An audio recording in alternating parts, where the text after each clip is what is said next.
abubuwan, don haka sai a kira wannan zamba cikin aminci.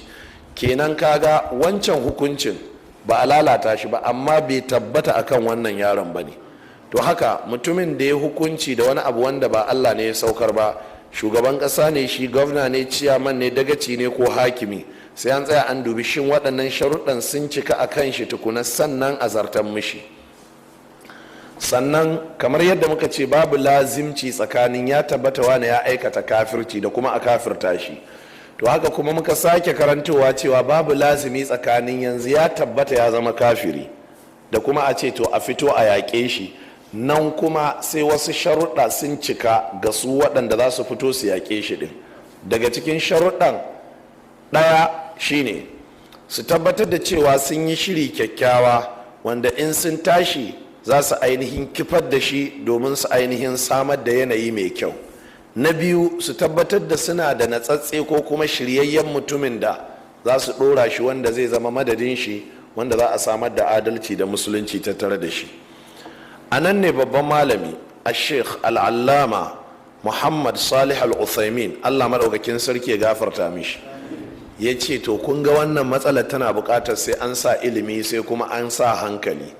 Ya ce ba abu ne kawai wanda yake zafin kai ko kuma ɗumin ƙirji zai ɗibi mutane su yi ba, sai sun ainihin tabbatar da cewa na farko na'am za su iya kifar da wannan mai mulkin don ya kafirta. Na biyu, suna da wanda za su sa a madadin shi. Ya ce in ba haka ba suka tashi suka yi hayaniya wadda aka tashi aka yi nasara a kansu, to ƙarshe sai su ƙara wa wancan wanda ya tabbata ya zama kafiri, sai su ƙara mashi tawaye da kuma ainihin bore da cin zarafin musulmi da musulunci. Jama'a, a yau a cikin wannan laccatawa insha Allahu ta'ala za ku ga daga cikin dalilan da suka saka matasan duniya a cikin ire-iren waɗannan bala'o'i su ne rashin samuwar malamai irin su Muhammad Salih al-Uthaymin, Allah maɗaukakin sarki ya gafarta mishi.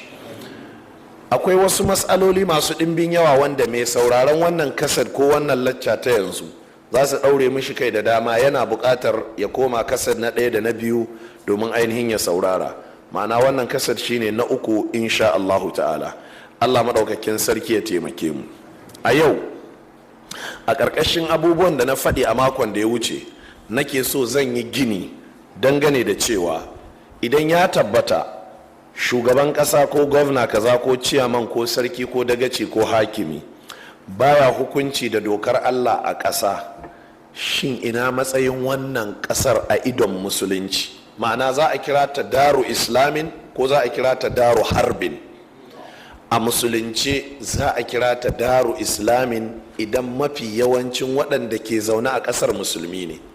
Za a kira ta daru kufrin wa harbin idan ya zama mafi yawancin waɗanda ke zaune a ƙasar kafirai ne.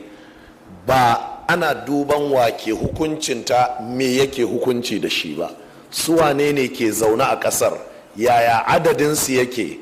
To wannan shine abin da malamai suka zartar. Kamar yadda muka sani, lacca ce muka zo yi wannan wuri, ba zaman karatu ne muka zo yi ba. Ga wannan littafi wanda nake fatan zan bar muku shi, ku samu ku yi photostat domin kowa ya karanta shi. Sunan littafin Atharul Qawanin al-Wada'iyya, tasiri mummuna wanda ainihin dokoki waɗanda ɗan adam ya zauna ya kirkiro suke yi fil hukumi ala dari bil kufri aw islam, game da a hukunta wannan ƙasar kafirci ce ko ko ƙasar musulunci ce. Don haka yanzu ya tabbata Najeriya ba a hukunci da alkur'ani, ba a hukunci da sunnan manzon Allah sallallahu alaihi wa alihi wa sallama, tun daga bangarori na gwamnatin tarayya da jiha da ƙananan hukumomi da masarautun gargajiya waɗanda ɗan fodiyo ya basu a matsayin masarautu na musulunci suka juye su kuma suna aiki da al'adu da gargajiya. Gaba ɗayan kotunan Najeriya kakaf babu wadda take hukunci da shari'ar Allah, babu wata kotun shari'ar musulunci a Najeriya. Kada a yaudare ku, mu da muka karanta law da Islamic law mun san haka. Duk Najeriya babu wata kotu ko kwaya ɗaya ta shari'ar musulunci, domin kotunan da ake cewa na shari'ar musulunci yaudara ce.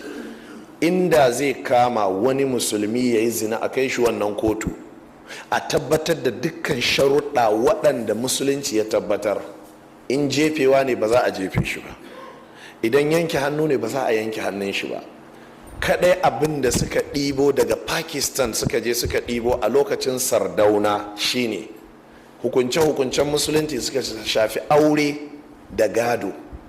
Hukunce-hukuncen gado da aure su ne abin da suka amince, amma hudud, haddodi wanda zai kai ga a kashe mutum ko a yanke hannun shi ko a ainihin jefe shi, wannan dun Najeriya babu wata kotu da take aiki da shi, ƙarya ne. A ƙarƙashin haka babu kotun shari'ar musulunci din Najeriya. Ku kiyaye, Allah ba a yi mai rabi da rabi. In kai rabi da rabi kafi wanda ya ɗauko zunzurutun kafirci a wurin Allah. Ma'ana waɗannan kotunan da ake kiransu Shari'ar Court of Appeal, Shari'ar Court, Area Shari'a wane ne, waɗannan kotunan kafircinsu ya fi kafircin Penal Court da sauran kotuna, saboda su waɗancan tun farko sun share fage ne tsakaninsu, ba ruwansu da Allah ya ci nashi su ci nashi. Su ko waɗannan sai da suka je suka dangwala hancin Allah suka ce a zo ɗin abin da suka ga dama za su yi aiki da shi, ba abin da Allah yake so ba. Don haka fitinar da ke cikin kotunan shari'a da kafircinsu ya fi kafircin waɗancan penal courts. Ya kamata duk ɗan Najeriya ya san haka. Kamar bankuna ne da ake cewa akwai bankin musulunci a Najeriya ko akwai wani interest free a Najeriya banki, ƙarya ne. Babu wani banki dun Najeriya ko ƙwaya ɗaya wanda yake bin tsarin musulunci, ko ƙwaya ɗaya babu. Duk yaudara ce da ainihin makirci. Idan kun gane wannan jama'a, kuna buƙatar ku samu wannan littafi ku karanta shi. Abinda wannan littafi yake tabbatarwa shine ana hukunci ne da alkasaratul kafira. Su wane ne suka fi yawa a ƙasar, to da su ake hukunci, ba menene ake mulki, wane ne yake mulki, yaya ake mulki ba. Ma'ana idan shugaban ƙasar Najeriya kafiri ne amma mafi yawancin mutanen Najeriya musulmi ne, to Najeriya daula ce islamiyya. Kenan musulmin da ke cikin ƙasar sai su yi ƙoƙari sai su dawo da waccan martaba tasu ta shugabansu, da yanayin shugabancin ya dawo irin na Allah. Ba cewa za a yi yanzu mutanen Najeriya sai su musulunta ba, ko kuma su tashi daga ƙasar su tafi wani wuri su je su kafa wani daji ko wani gari su sa mishi darul islami ko darul salam, ko kuma su je su karɓi musulunci a wani wuri. A dama su mutanen musulmi ne, sai dai juyin juya hali ne na bakar kaddara ya hausu ya zama wanda ke shugabancin kafiri ne, ko musulmi ne da yake aiki da kafirci, ko musulmi ne wanda ya lalace yake fasikanci ko zalunci. Wannan littafin malamin ya gina shi akan fatoyin manya-manyan malamai guda biyu na musulunci. Malamin farko shine Sheikhul Islam Ahmad ibn Abdul Halim ibn Taymiya, a inda ya ta ɗibo fatoyin ibn Taymiya a mujalladi na 28 tun daga wajen shafi na 328 har zuwa sama. Ya ta kawo maganganun ibn Taymiya waɗanda ibn Taymiya ya fito ƙarara ya ta waɗannan maganganu. Sannan da fatoyi na wannan zamanin wanda a Sheikh Muhammad Nasiruddin Albani shi kuma ya zauna yi sharhin su a cikin wasu kasusuwa nashi. To wannan malami a Dr. Khalid ibn Ali ibn Muhammad al-Ambari, wanda ainihin malami ne a Jami'atul Imam a can Saudi Arabia, ya zauna ya tattara shi.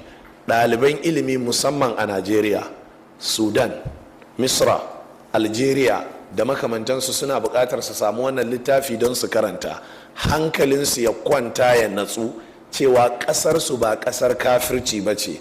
Don haka bai halatta su ce za su fita daga ƙasar su hijira su je su kafa wani gari ko wata ƙasa ba. A'a, za su zauna ne su yi gwagwarmayar tabbatar da shari'a a bayan ƙasar, domin mutanen ƙasar a shirye suke da su karɓi shari'a don su musulmi ne. Ina fata an gane. To kuna buƙatar ku samu wannan littafi ainihin ku karanta.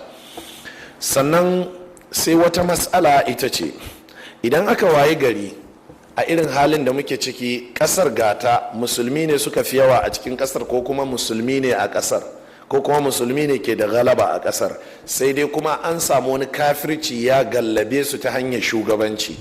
Idan wannan kafirci ya fitar da dokokin zamantakewa da dokokin gudanarwa, me ake nufi da dokokin zamantakewa? Su ne da turanci ake kira constitution.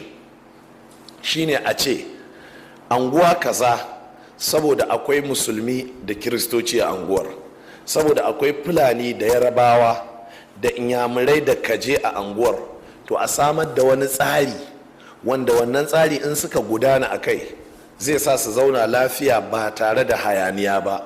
Wannan shi ake kira constitution. Matsalar da ta faru, waɗanda suka rinka muku wa'azi suna fassara muku constitution a shekarun baya ustazai ne masu zafin kai da ɗumin kirji, amma ba su karanta ɗayan abu biyu ba su karanta musuluncin ba, sannan kuma ba su karanta shi law ɗin su gane shin shi